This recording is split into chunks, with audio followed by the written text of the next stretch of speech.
Did the god Poseidon rule an actual lost kingdom under the sea? Was it the mysterious island nation of Atlantis? Join me today as we dive deep into the origins of Atlantis and the shocking links to the powerful sea god himself. You won't want to miss this. Poseidon was one of the most powerful of the Greek gods, ruling over the seas with his trident. But did he also control an underwater kingdom that inspired Plato's story of Atlantis? Let's get to the bottom of this. The Greek historian Diodorus Siculus wrote that, according to a tradition handed down in his family, the god Poseidon had dominion over an extremely powerful kingdom beneath the waves. The core of his story mirrors Plato's description of Atlantis and makes a strong case for the existence of the legendary island empire. According to Plato, Poseidon was so enamored with the mortal woman Atlantis that he made her an immortal goddess and bestowed upon her the island of Atlantis as a wedding gift. This union bore 5 pairs of twin sons who became the first kings of the 10 different regions, or provinces of the island.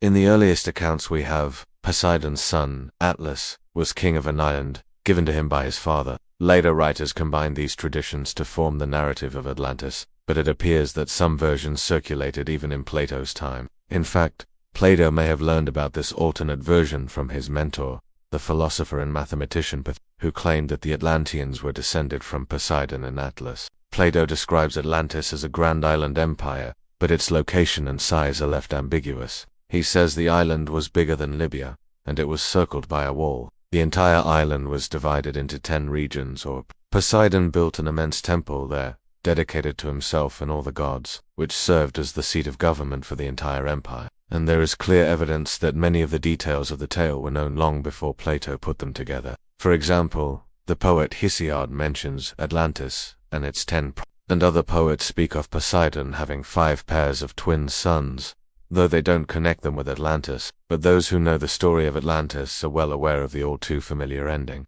According to Plato, the Atlanteans grew rich and proud. They developed advanced technology and military might, but their hubris and immoral ways angered the gods, who sent a great flood to punish them. Poseidon unleashed earthquakes, which shook the island violently, causing it to sink into the sea and disappear. Only a few survived the destruction and escaped to nearby Tyre. This traditional version of the Atlantis story serves as both a cautionary tale and an explanation for the absence of an advanced civilization. However, the story has puzzled historians since it doesn't specify when the island sank or who exactly the Atlanteans were. For example, did the people living on the island come from Atlantis? Or did Atlantis refer to the island itself? And what happened to the survivors? These unanswered questions highlight the need to look beyond Plato's text for additional evidence.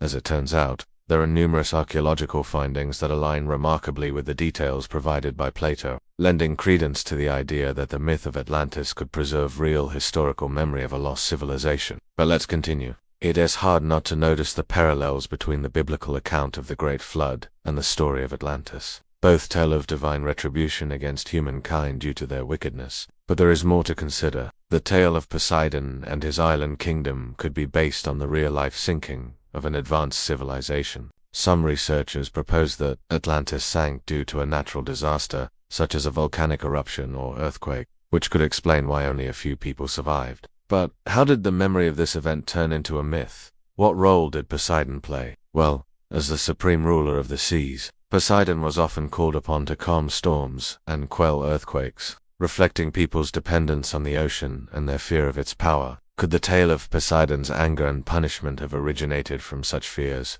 Did ancient sailors embellish stories of shipwrecks and coastal disasters with tales of the wrathful sea god? It's certainly possible, but where did the island of Atlantis fit into this narrative? Could it have started out as a local legend, only later incorporated into broader myths about Poseidon? Maybe, as cultures mingled and stories spread, local legends like the one about Poseidon and Atlantis could have become part of a larger cultural memory, eventually taking shape as the epic tale we know today. Could the island have actually been submerged due to rising sea levels caused by melting glaciers? Some believe this could explain the gradual disappearance of coastal settlements, leading to the eventual loss of the island entirely. This theory aligns with Poseidon's association with earthquakes, as rising sea levels can trigger tremors along coastline, but it doesn't quite fit with the sudden destruction described by Plato. So what was the true nature of Atlantis? Was it a physical place or a spiritual metaphor? If it did exist, why does it seem to have vanished without a trace? And if it was merely a story, how did Plato come up with such vivid details? Some scholars argue that Atlantis never existed because the concept of an advanced yet corrupt civilization may have been a warning for Plato's contemporaries. By weaving it into a compelling narrative, Plato encouraged his audience to examine their own society and strive for virtue and justice. He wanted to remind them that even the mightiest civilizations could collapse due to moral decay. Another intriguing idea is that Atlantis represents a mythical golden age, a time of peace and prosperity in the distant past. Plato's inclusion of 10 provinces or regions could symbolize different aspects of the ideal society, each region representing a different virtue or element, the number 10 possibly having a mystical significance. In this interpretation, Atlantis embodies perfection rather than a literal place. Interestingly, the idea of a golden age resonates with a biblical account of Eden. Both depict a time of harmony and perfection that's lost through human actions. Perhaps the story of Atlantis echoes universal human experiences and fears, transcending any specific location or time period.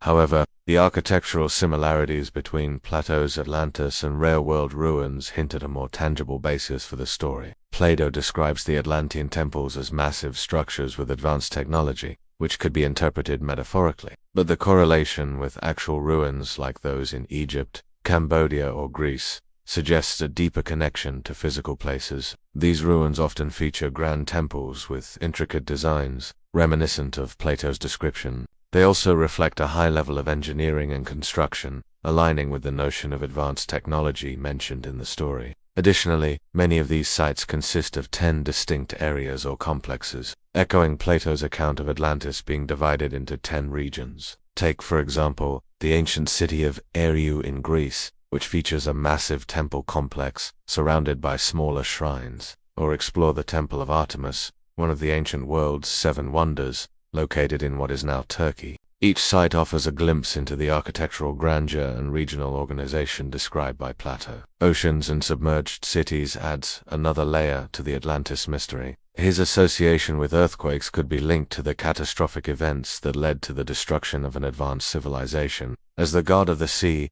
Poseidon's connection to the ocean provides a link to the story's setting. Moreover, the idea of submerged cities fits well with the myth of Atlantis, suggesting that the story may have originated from actual maritime discoveries or legends passed down through generations. In conclusion, the tale of Poseidon and Atlantis reflects the ancient Greeks' fascination with the sea, and their deep-rooted fears and respect for its power. As a deity associated with the ocean, earthquakes, and submerged cities, Poseidon embodied both the awe-inspiring beauty and the destructive force of nature. The story of Atlantis serves as a testament to the enduring impact of seafaring cultures on human history and mythology. So do you think Poseidon really ruled a lost kingdom under the sea? Could the story of Atlantis be based on real historical events? Share your thoughts below. And don't forget to hit that subscribe button for more videos like this. Thanks for joining me on this journey through history. Keep exploring the past, and I'll see you next time.